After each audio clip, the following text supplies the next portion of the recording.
Titus O'Neil gets to beat the living hell out of Darren Young, because obviously Darren Young's not going to win this match in any kind of a push fashion. He's not getting any kind of a push whatsoever. He's just going to be fed to Titus O'Neil, who I think, and this is a little bit pessimistic, but I think he's not even going to get a push either, because look at what happened with Brodus Clay. And out of all the people that I could see getting a push going into WrestleMania, Titus O'Neil is not one of those people. He might get some kind of a spot in the mid card. Maybe he'll be a new challenger for Big E Langston coming up after WrestleMania or something like that, but he's not going to get a prominent spot at WrestleMania. He's not going to get some kind of a huge push to the main event for anything coming up soon. I don't think he's going anywhere, really. And it's kind of a shame, because I really liked the Primetime Players together. They seemed like they were like the anchors for a lot of their web programming, like WWE Inbox. They were on like every fucking episode of that. So I don't know. I mean, if this is going to go anywhere, this will be the time to start it. But I think this is going to be the same situation that we had with Crime Time, where Shad Gaspard seemed like he was going to get a big push, and they had a match at, what was it, fucking Breaking Point or something, where they had that strap match, and JTG got the shit beaten out of him, and Shad went nowhere, and JTG went nowhere. So I hope that's not the case for these two, but that's how I see this going. Titus O'Neil beats Darren Young, and then fades into obscurity with Darren Young. Peyton? Yep. Same thoughts? Mm-hmm. There's not really too much that has like an excitement to go to this match, is there? I'll say I actually did like Titus O'Neil's short little backstage bit that he did on Raw this week. I think the guy has potential. I'm not as pessimistic on him.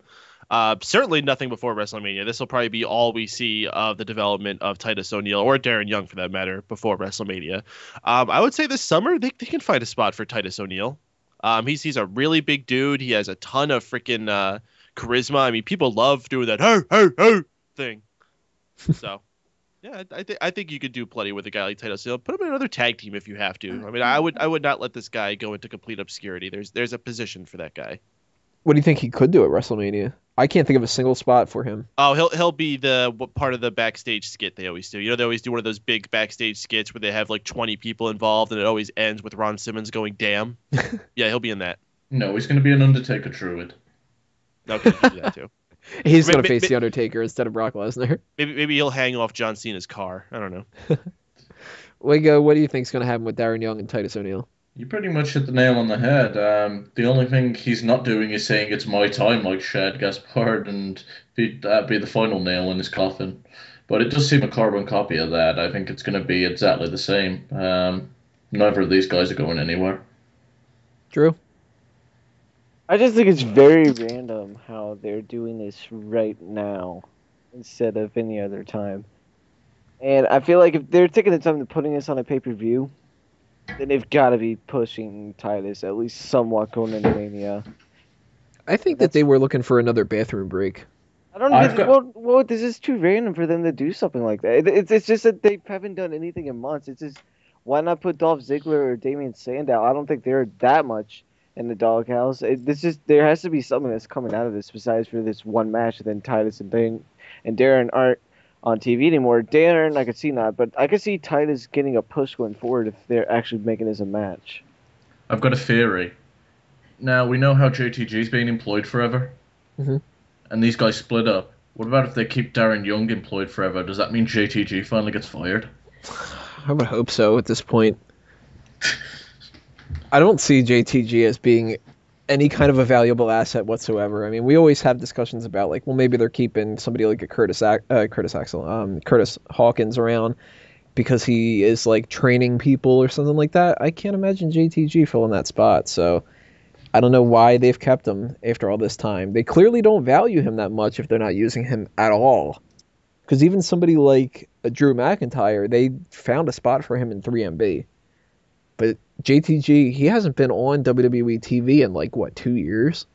And if he has, it was, like, losing one match on Superstars 1 month out of the blue moon, like. So maybe Darren Young's going to fill that spot. Hell, maybe they'll bring JTG back and he'll be Darren Young's new partner or something like that. I don't know. I can't think of anything that they could do with these guys. I don't think Titus has so much JTG is embedded in the ring. I wouldn't mind seeing a tag team between them. It's better than doing nothing. Yeah. I don't think a singles career is really going to go that far for Darren Young. And it certainly didn't go any far for JTG, so. It's time to heal up the gay gimmick and be an in-your-face flamer. That would probably give him more of a spot, though. That's the thing. Isn't that kind of sad?